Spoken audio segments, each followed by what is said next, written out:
शिवलिंग और ज्योतिर्लिंग में क्या अंतर है? जय श्री कृष्णा, राधे राधे भक्तों, ओम नमो नारायणाय। क्या आप जानते हैं शिवलिंग और ज्योतिर्लिंग में क्या अंतर है? हे भक्तजन, आज मैं आपको एक ऐसी कथा सुनाने जा रहा हूं जो आपके मन को छू जाएगी। यह कहानी है प्रेम की, भक्ति की और उस दिव्य ज्योति की जो हमारे जीवन में प्रकाश लेकर आती है। यह कथा है शिवलिंग और ज्योतिर्लिंग के बीच के उस गहरे अंतर की जिसे जानकर आपका हृदय भी भगवान शिव के प्रति श्रद्धा से भर जाएगा। दोस्तों, आज हम एक नई कहानी और एक नया वीडियो लेकर आपकी सेवा में उपस्थित हुए हैं। आज की कथा अत्यंत ज्ञानवर्धक और प्रेरणादायक है। कथा शुरू करने से पहले आपसे एक विनम्र निवेदन है। शास्त्रों में कहा गया है कि अधूरी छोड़ी गई कथा दुख और पाप का कारण बनती है, इसलिए इसे अंत तक अवश्य सुने। और अगर आप अपनी माँ से सच्चा प्रेम करते हैं तो इस वीडियो को लाइक करें, हमारे चैनल को सब्सक्राइब करें और कमेंट में माँ लिखकर अपना समर्थन दें। तो आइए बिना किसी विलंब के आरंभ करते हैं आज की प्रेरणादायक कथा। कैलाश पर्वत की हिमाच्छादित चोटियों पर सुनहरी किरणें बिखर रही थी। प्रभात की शीतल हवा में गंगा माता की कलकल ध्वनि गूंज रही थी। महादेव शिव अपने प्रिय आसन पर विराजमान थे। उनकी आंखें अर्ध निर्मिलित थी, मानो वे समस्त ब्रह्मांड के रहस्यों को एक साथ देख रहे हो। माता पार्वती अपने दिव्य रूप में भगवान शिव के समीप बैठी थी। उनके मुखमंडल पर एक गहरी जिज्ञासा का भाव था। गणेश जी भी अपने पिता के चरणों में बैठे थे, अपनी बुद्धिमत्ता भरी आंखों से महादेव को निहार रहे थे। इस दिव्य वातावरण में एक अजीब सी शांति थी, जैसे प्रकृति स्वयं किसी महान रहस्य के खुलने की प्रतीक्षा कर रही हो। माता पार्वती ने अपने कमल सदृश हाथों को जोड़ते हुए कहा, हे प्राणनाथ, हे महादेव, आज मेरे मन में एक प्रश्न उठ रहा है जो मुझे चैन से बैठने नहीं दे रहा। आपके भक्त जगह जगह आपकी पूजा करते हैं, कहीं शिवलिंग के रूप में, कहीं ज्योतिर्लिंग के रूप में, परंतु मैं यह नहीं समझ पा रही कि इन दोनों में क्या अंतर है। गणेश जी भी उत्सुकता से अपने पिता की ओर देखने लगे। उन्होंने कहा, पिताजी, मैं भी यह जानना चाहता हूं।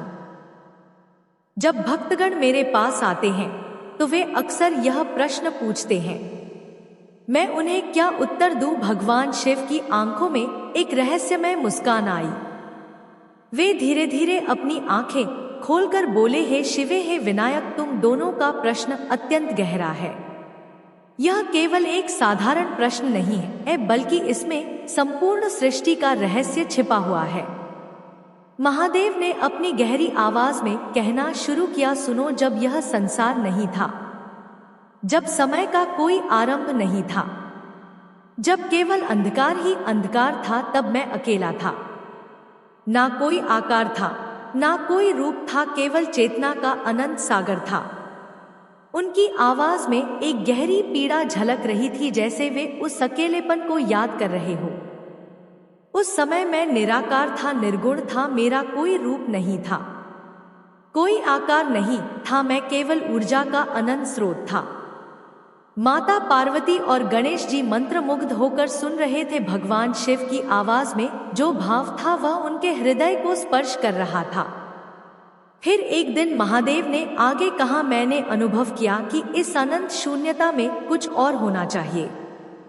केवल मैं रहूं तो सृष्टि का क्या अर्थ, प्रेम का क्या अर्थ, भक्ति का क्या अर्थ। उनकी आवाज में एक मिठास आ गई, जैसे वे किसी प्रिय स्मृति को याद कर रहे हो।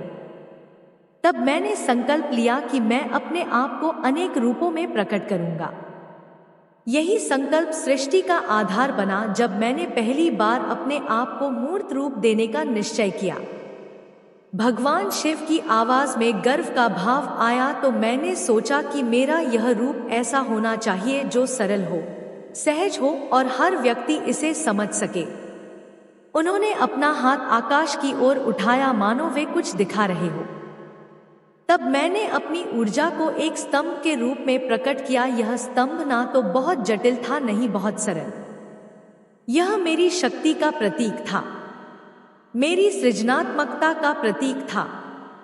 माता पार्वती ने पूछा, प्राणनाथ वो कैसा दिखता था? महादेव मुस्कुराए, हे शिवे, वो एक गोलाकार आधार पर खड़ा अंडाकार स्तंभ था।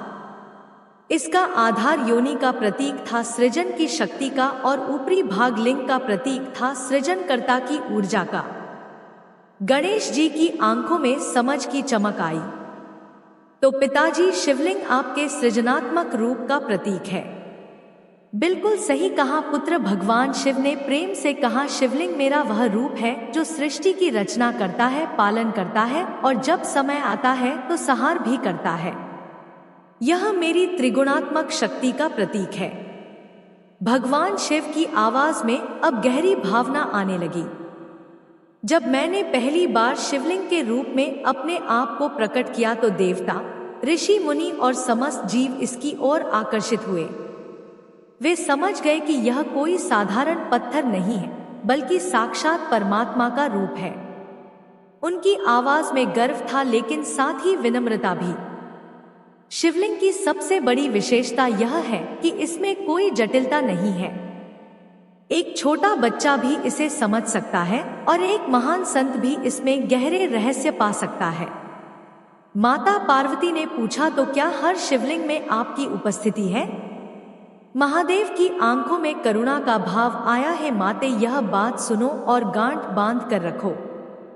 जब भी कोई व्यक्ति पूर्ण श्रद्धा और भक्ति से किसी शिवलिंग की पूजा करता है तो मैं वहां अवश्य उपस्थित होता हूं। चाहे वह शिवलिंग सोने का हो या मिट्टी का, संगमरमर का हो या बालू का, उनकी आवाज में अब तीव्रता आई। भक्ति में शक्ति है, श्रद्धा में शक्ति है। जब यह शक्ति शिवलिंग पर केंद्रित होती है तो वह एक साधारण पत्थर से देवता का स्वरूप बन जाता है। अब भगवान शिव की आवाज में एक नई गहराई आ गई, मानो वे किसी और ही रहस्य की ओर जा रहे हो। परंतु शिवलिंग के बाद मैंने महसूस किया कि केवल मूर्त रूप ही पर्याप्त नहीं है, मुझे अपनी अनंत ज्योति को भी प्रकट करना होगा। उनकी आंखों में एक दिव्य चमक आई। तब मैंने निश्चय किया कि मैं कुछ विशेष स्थानों पर अपनी ज्योति के रूप में स्वयं प्रकट होऊंगा। यह स्थान साधारण स्थान नहीं होंगे, बल्कि ऐसे स्थान होंगे जहां मेरी ऊर्जा स्वयं निवास करेगी। गणेश जी ने जिज्ञासा से पूछा, पिताजी, पहली ज्योतिर्लिंग कहाँ प्रकट हुई? महादेव की आवाज में गर्व का भाव आया। सुनो पुत्र, यह कहानी अत्यंत रोचक है। जब ब्रह्मा और विष्णु के बीच यह विवाद हुआ कि उनमें से कौन श्रेष्ठ है, तो मैंने एक अनंत ज्योति स्तंभ के रूप में अपने आप को प्रकट किया। उनकी आवाज में अब एक रहस्यमय गूंज थी। वो ज्योति स्तंभ इतना विशाल था कि ना तो ब्रह्मा इसका शिखर देख सके और ना ही विष्णु इसका आधार। तब दोनों ने स्वीकार किया कि मैं ही सर्वोच्च हूं। माता पार्वती ने आश्चर्य से पूछा, तो वह ज्योति स्तंभ कहाँ स्थापित हुआ? वही स्थान आज अरुणाचलम में तिरुनामलय के नाम से जाना जाता है। महादेव ने गर्व से कहा, यही पहली ज्योतिर्लिंग थी जहां मैं स्वयं ज्योति के रूप में निवास करता हूं। भगवान शिव की आवाज अब और भी गहरी हो गई। अब सुनो कि ज्योतिर्लिंग क्या है। ज्योति का अर्थ है प्रकाश, दिव्य प्रकाश, और लिंग का अर्थ है चिन्ह या प्रतीक, अर्थात ज्योतिर्लिंग मेरे दिव्य प्रकाश का प्रतीक है। उनकी आवाज में अब एक विशेष तीव्रता थी। जहां शिवलिंग मेरे सृजनात्मक रूप का प्रतीक है, वहीं ज्योतिर्लिंग मेरे ज्ञान और प्रकाश का प्रतीक है। ज्योतिर्लिंग वे स्थान है जहां मैं स्वयं अपनी संपूर्ण शक्ति के साथ निवास करता हूं। माता पार्वती ने गहरी रुचि से पूछा, प्राणनाथ, क्या केवल एक ही ज्योतिर्लिंग है? महादेव मुस्कुराए, नहीं शिव, मैंने 12 स्थानों पर अपनी ज्योति को प्रकट किया है। प्रत्येक ज्योतिर्लिंग का अपना विशेष महत्व है, अपनी विशेष शक्ति है। गणेश जी ने पूछा, पिताजी, वे कौन से स्थान हैं? भगवान शिव ने अपनी आंखें बंद की, मानो वे उन सभी स्थानों को एक साथ देख रहे हो। फिर उन्होंने धीरे धीरे बताना शुरू किया। पहला सोमनाथ गुजरात में, जहां मैं चंद्रमा के श्राप से मुक्ति के लिए प्रकट हुआ। यहाँ की मेरी ज्योति चंद्रमा की भांति शीतल और मन को शांति देने वाली है। उनकी आवाज में करुणा का भाव था। दूसरा, मल्लिकार्जुन आंध्र प्रदेश में, जहां मैं अपने पुत्र कार्तिकेय के क्रोध को शांत करने के लिए माता पार्वती के साथ निवास करता हूं। तीसरा, महाकालेश्वर उज्जैन में, जहां मैं काल का नाश करने वाले रूप में विराजमान हूं। यहाँ की मेरी शक्ति समय को भी नियंत्रित करती है। उनकी आवाज में शक्ति का स्पंदन था। चौथा, ओंकारेश्वर मध्य प्रदेश में, जहां मैं पवित्र ओंकार के रूप में निवास करता हूं। पांचवा, केदारनाथ उत्तराखंड में, जहां मैं हिमालय की गोद में विराजमान हूं। यहाँ की मेरी ज्योति हिमालय की भांति अइग और शाश्वत है। छठा, भीम शंकर महाराष्ट्र में, जहां मैंने भीमासुर नामक राक्षस का वध किया था। यहाँ मेरी शक्ति भीमकाय है। सातवां, काशी विश्वनाथ वाराणसी में, जहां मैं ज्ञान के रूप में प्रकट हूं। यह स्थान मेरा सबसे प्रिय है। भगवान शिव की आवाज में अब विशेष प्रेम का भाव आया।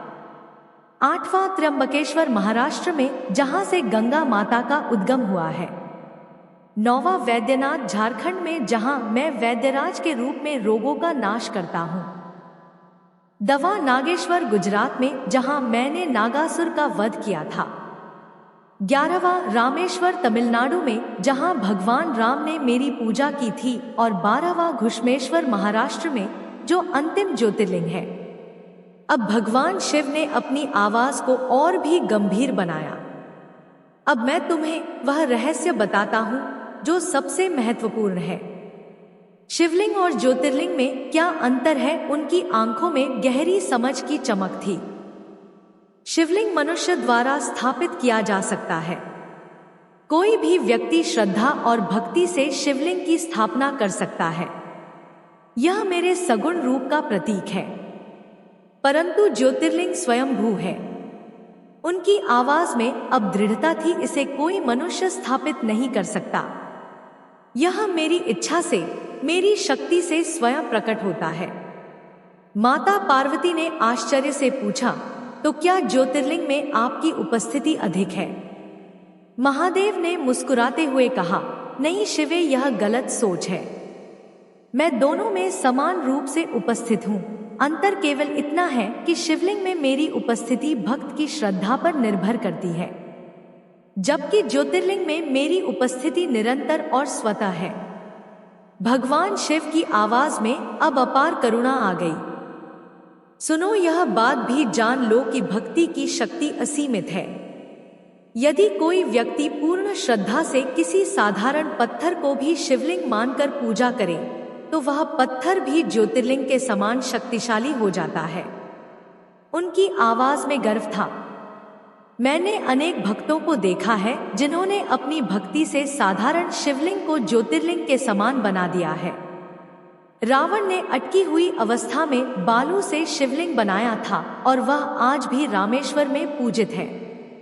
गणेश जी ने पूछा, पिताजी, तो फिर शिवलिंग और ज्योतिर्लिंग में व्यावहारिक अंतर क्या है? भगवान शिव ने गंभीरता से कहा, पुत्र, व्यावहारिक अंतर यह है कि ज्योतिर्लिंग की यात्रा करना अधिक कठिन है। यह 12 स्थान भारत के विभिन्न कोनों में स्थित है। हर व्यक्ति इनके दर्शन नहीं कर सकता। उनकी आवाज में समझ का भाव था। परंतु शिवलिंग हर गांव में, हर शहर में मिल जाता है। एक गरीब व्यक्ति भी अपने घर के पास के शिवलिंग में पूरी श्रद्धा से पूजा कर सकता है। यही मेरी महानता है। उनकी आवाज में विनम्रता थी। मैं अमीर गरीब ऊंच नीच का भेद नहीं करता। जो भी मुझे पूर्ण मन से पुकारता है, मैं उसके पास पहुंच जाता हूं। माता पार्वती ने प्रेम से कहा, यही तो आपकी सबसे बड़ी विशेषता है। प्राणनाथ, अब भगवान शिव ने पूजा विधि के बारे में बताना शुरू किया। शिवलिंग की पूजा अत्यंत सरल है। जल, बिल्व पत्र, धतूरा और मन में भक्ति, बस यही पर्याप्त है। उनकी आवाज में सरलता का भाव था। मैं दिखावे का भूखा नहीं हूं। मुझे सोने चांदी की आवश्यकता नहीं। मुझे केवल सच्चे मन की आवश्यकता है। जब भक्त शिवलिंग पर जल चढ़ाता है तो वह अपने मन की गंदगी को धो रहा होता है। जब बिल्व पत्र चढ़ाता है तो वह अपने तीनों गुणों को मुझे समर्पित कर रहा होता है। गणेश जी ने पूछा, पिताजी, ज्योतिर्लिंग की पूजा में कोई विशेषता है?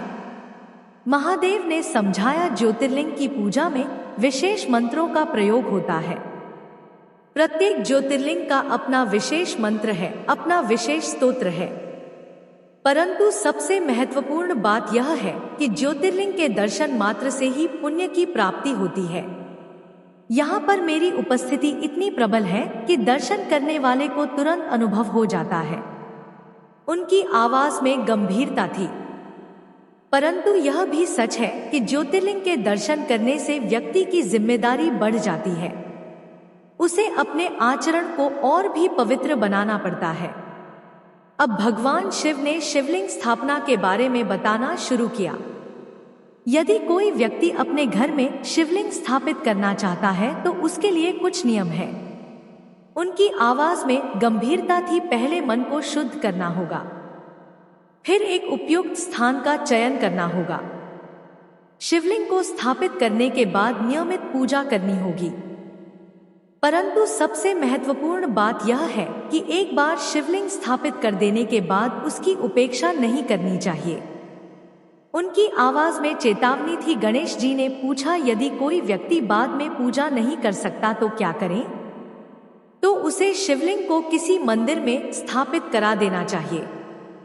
महादेव ने सुझाव दिया। भगवान शिव की आवाज में अब विविधता का स्वर आया। भक्ति के कई रूप हैं। कोई जल चढ़ाकर पूजा करता है, कोई रुद्रा अभिषेक करता है, कोई केवल नाम जप करता है। परंतु सबसे सरल और प्रभावी भक्ति है ओम नमः शिवाय का जाप। उनकी आवाज में संतुष्टि थी।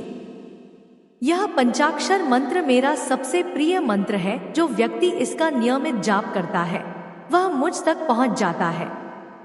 माता पार्वती ने पूछा, क्या यह मंत्र शिवलिंग और ज्योतिर्लिंग दोनों के लिए समान रूप से प्रभावी है?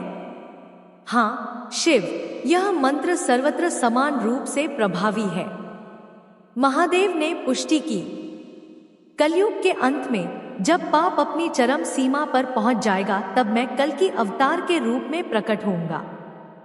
उनकी आवाज में दृढ़ता थी। उस समय शिवलिंग और ज्योतिर्लिंग ही सच्चे धर्म के केंद्र होंगे।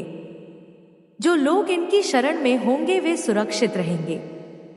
माता पार्वती ने चिंता से पूछा, प्राणनाथ, क्या वह समय बहुत कष्टकारी होगा? हाँ शिव, परंतु सच्चे भक्तों के लिए यह परीक्षा का समय होगा, विनाश का नहीं। महादेव ने आश्वासन दिया। अब भगवान शिव अपनी कहानी के समापन की ओर आ रहे थे। उनकी आवाज में संतुष्टि और गहरी शांति का भाव था। तो अब तुम समझ गएगे कि शिवलिंग और ज्योतिर्लिंग में मूलभूत अंतर क्या है। महादेव ने कहा, शिवलिंग मेरे सगुण रूप का प्रतीक है जो भक्त की श्रद्धा से जीवंत होता है। ज्योतिर्लिंग मेरी स्वयं की उपस्थिति है जो निरंतर विद्यमान रहती है। उनकी आवाज में गहरी संतुष्टि थी। दोनों में मेरी शक्ति समान है। दोनों पूजनीय हैं, दोनों मोक्षदायक हैं। अंतर केवल प्रकट होने के तरीके में है। माता पार्वती और गणेश जी दोनों मंत्रमुग्ध होकर सुन रहे थे। यह ज्ञान उनके लिए अमूल्य था। जैसे जैसे भगवान शिव की कहानी समाप्ति की ओर आ रही थी, कैलाश पर्वत पर एक दिव्य शांति छा गई थी। हवा में मंत्रों की गूंज थी, फूलों की सुगंध थी। माता पार्वती की आंखों में संतुष्टि के आंसू थे। उन्होंने कहा, प्राणनाथ, आज आपने जो रहस्य बताया है वो करोड़ों भक्तों के काम आएगा। भगवान शिव मुस्कुराए। शिव ज्ञान बांटने से बढ़ता है, घटता नहीं। जितना यह ज्ञान फैलेगा उतना ही संसार में शांति आएगी। भगवान शिव ने अपनी कहानी का समापन एक दिव्य श्लोक के साथ किया। शिवलिंगे ज्योतिर्लिंगे दोनों में शिव वास। भक्ति से जो पूजे उन्हें मिले तुरंत मोक्ष पास। श्रद्धा से बड़ा ना कोई तीर्थ इस संसार में, शिवलिंग हो या ज्योति हो, शिव मिलते द्वार में। जैसे ही भगवान शिव ने अपनी कहानी समाप्त की, पूरा कैलाश पर्वत दिव्य प्रकाश से भर गया। देवता फूल बरसाने लगे, गंधर्व मधुर संगीत बजाने लगे। माता पार्वती और गणेश जी दोनों के हृदय में एक गहरी संतुष्टि थी। उन्होंने समझ लिया था कि शिवलिंग और ज्योतिर्लिंग के बीच का रहस्य क्या है। प्यारे भक्तों, हमें आशा है कि यह कथा आपके जीवन में सकारात्मक बदलाव लेकर आई होगी। कृपया इसे लाइक करें और दूसरों तक पहुंचाने के लिए इसे शेयर करें। प्रिय मित्रों, वीडियो अच्छा लगा हो तो इस वीडियो को लाइक करके कमेंट में जय माता दी जरूर लिख दीजिए और हमारे इस चैनल को अवश्य सब्सक्राइब कर लीजिए ताकि हर एक नया वीडियो आप तक तुरंत पहुंचे। हर हर महादेव। ओम नमः शिवाय। राधे राधे। धन्यवाद।